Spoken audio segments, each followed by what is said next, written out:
सती ने शरीर ही त्याग दिया।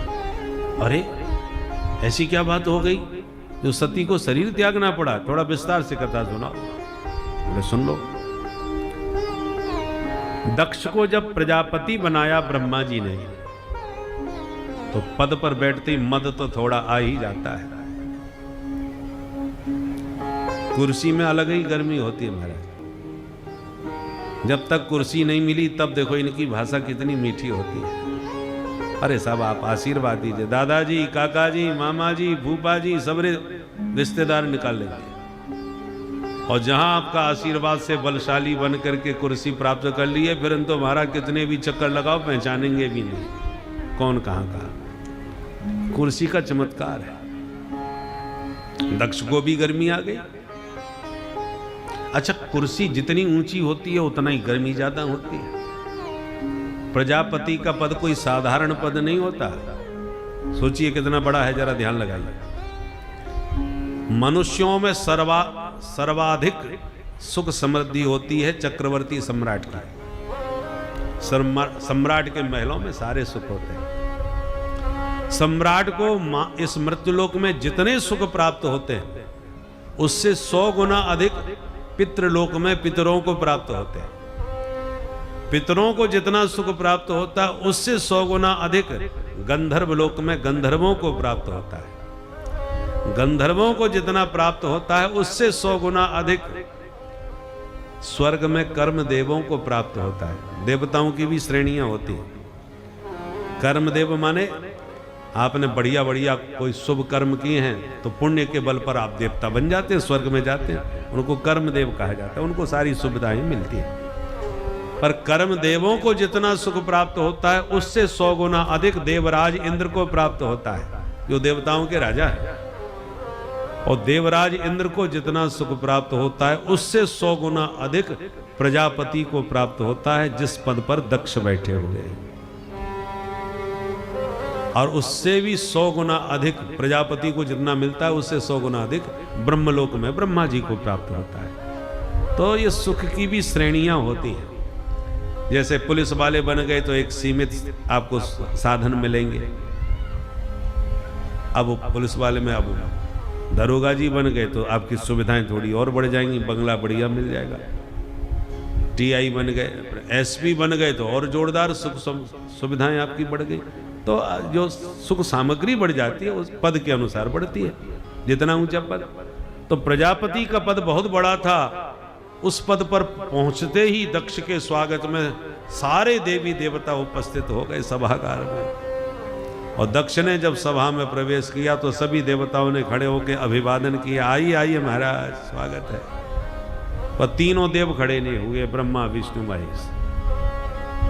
अब अभिमानी की विशेषता है, हजारों लोग हाथ जोड़े उनको भी नहीं देखेगा, और एक ने भी हाथ नहीं जोड़े तो उसको जरूर घूरेगा। इसने ना नमस्कार किया, ना पैर छुए, ना हाथ जोड़े, उसकी निगाह पे चढ़ जाता है। तो हजारों लोगों ने हाथ जोड़े, देवताओं में किसी को नहीं देखा। जो 3 बैठे थे उनको पहले देखा।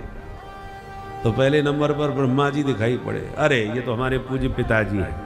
बेटा कितना भी बड़ा अधिकारी बन जाए पर बाप के लिए तो बेटा ही है, इसलिए बुरा नहीं माने। भगवान नारायण को देखा, अरे ये तो हमारे दादाजी हैं, चलो कोई बात नहीं। और जैसे भोलेनाथ शंकर को देखा सोई मूड खराब हो गया दक्ष का।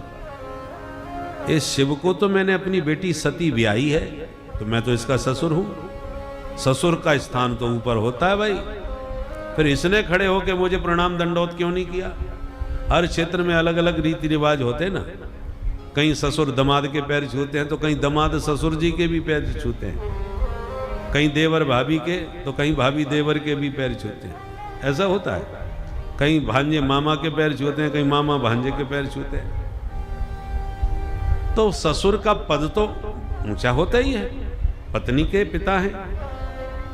दक्ष का मूड खराब हो गया और आते ही भाषण देना चालू कर दिया। श्रूयताम ब्रह्म रसयो में सहदेवा सहाग्नय। सारी सभा सावधान होकर के मेरी बात पर ध्यान दे। मैं अज्ञानवश किसी ईर्षा के कारण नहीं बोल रहा, पर सत्य बात कहे बिना नहीं चूकूंगा। सबने कहा कहिए महाराज, हम सब ध्यान से सुन रहे हैं, क्या कहना चाहते हैं? दक्ष ने कहा यही कहना चाहता हूं कि सभ्य समाज में किसी असभ्य व्यक्ति को कभी नहीं बुलाना चाहिए, नहीं तो समाज की गरिमा गिर जाती है। तो सब कानाफूसी करने लगे, यहां असभ्य कौन आ गया भाई, किसके बारे में कह रहे हैं? दक्ष ने कहा इधर उधर क्या देख रहे हो, शंकर तुम्हें दिखाई नहीं पड़ रहा? राम राम राम। सभ्यता तो इसे तब आती जब सभ्य लोगों में बैठे उठे। 24 घंटे तो भूत प्रेतों के संग घूमता है, चिता की भस्म लगाता फिरता है, इसको छूने का भी धर्म नहीं है, भूतों का संगी। एक ने कहा ऐसे मत करो, ऐसे मत बोलो, आपके जमाई साहब हैं, आपने बेटी ब्याही थी तब ये दोस्त दिखाई नहीं पड़े थे क्या? दक्ष ने कहा ये मेरा दामाद? अरे कहाँ मेरी मृगलोचनी कन्या, मृगनयनी पुत्री, और कहाँ ये बंदर जैसी आंख वाला शंकर? गृहीत्वा मृगसावाक्षा पाणी मरकट लोचना। भोले बाबा को बंदर की आंख वाला जब कहा तो नंदीश्वर का मूड खराब हो गया। भोले बाबा के बगल में ही नंदीश्वर थे। बोले सरकार आप इनका मुंह बंद करो, नहीं तो हमको आज्ञा दो, 2 मिनट में इनकी बोलती बंद कर दूंगा। भोले बाबा ने कहा रहने तो कुछ मत बोलो, बुरे भले जैसे भी हों हमारे ससुर जी हैं। बेटा ससुराल की गाली सबको सुननी पड़ती है, हम भी सुन रहे तुम भी सुनो।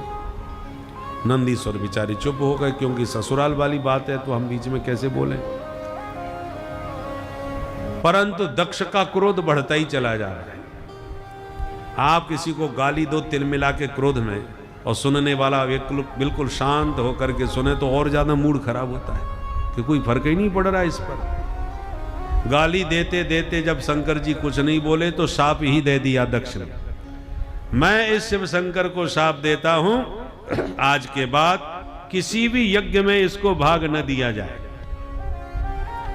जब शिव जी को शाप दे दिया तब नंदीश्वर से सहन नहीं हुआ, उठ के खड़े हो गए और तो बोले हे प्रजापति, पद के मद में महादेव की महिमा बिल्कुल भूल गए तुम, जब से आए हो बड़बड़ाए जा रहे हो, मैं भी शाप देता हूं तुमको बकरे का मुंह लग जाए।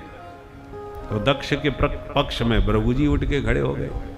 भृगु बाबा ने दाढ़ी पर हाथ घुमाते हुए कहा ए नंदीश्वर, ये ससुर दामाद की आपसी लड़ाई तू बीच में क्यों बोला?